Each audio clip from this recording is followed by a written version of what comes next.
And it says, so Tom is asking, what does the Quran say about killing of Jews? So I have to let you know, Tom, I am not an expert in the book of the Quran.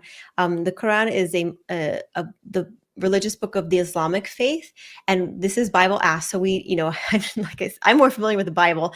I'm not very familiar with the Quran, so I don't want to, say something wrong, or misrepresent, the Islamic faith.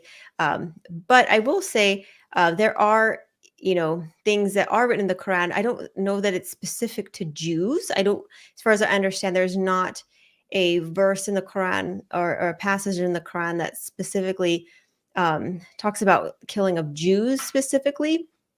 But there are texts in the Quran that do talk about killing those who are not believers.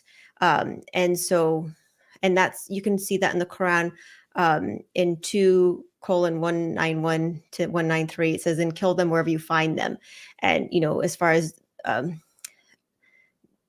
so there are verses in the Quran talking about, killing those who reject the faith, who reject the Islamic faith. There are, passages like in the Quran 3:56, those who reject the faith that they'll be punished, to punish them with terrible agony in this world, and in the hereafter, nor will they have anyone to help. There's definitely passages in the Quran talking about, a killing of those who reject the faith. And so, however, I know that some Muslims would argue, is it really saying that, or so there's definitely, some room for interpretation of some of these passages, but there are definitely some passages in the Quran that talk about the killing of those who reject their faith.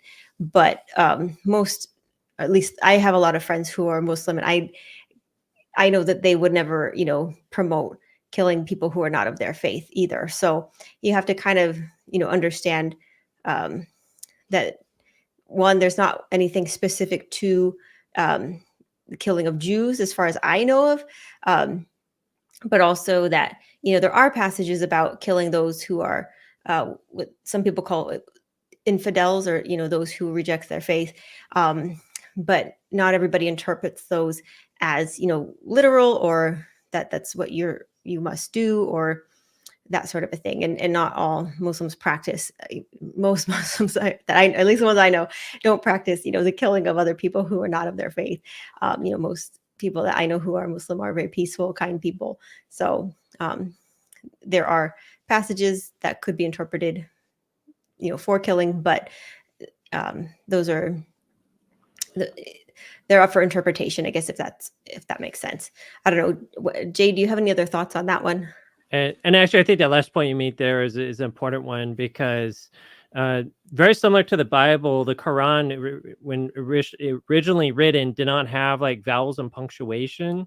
Understand? So you have these words, these parts of words, and then the question is does this word mean grape or does it mean virgin? And so you could get totally different meanings, and then there might be these words there that you might think it means these words, and now you have to figure out what do those words even mean. And so this is where you can have different traditions, even within Islam, interpreting this particular verse, or even having a different version of the verse. And there's been efforts to then try to decide what is the real Quran and what is the standardized Quran.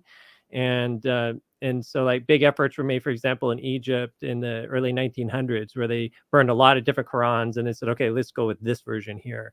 So yeah, that's why it is hard. And I don't want to, none of us, any of us to be subject matter experts on this is what the Quran says, because it's hard to say. It's just like almost like the Bible. Would you go, which is the Bible, the King James Version, the NIV, or something else, right? So, which is not the best example, because Quran is all in Arabic, but it's not such an easy to answer question. Yeah, definitely.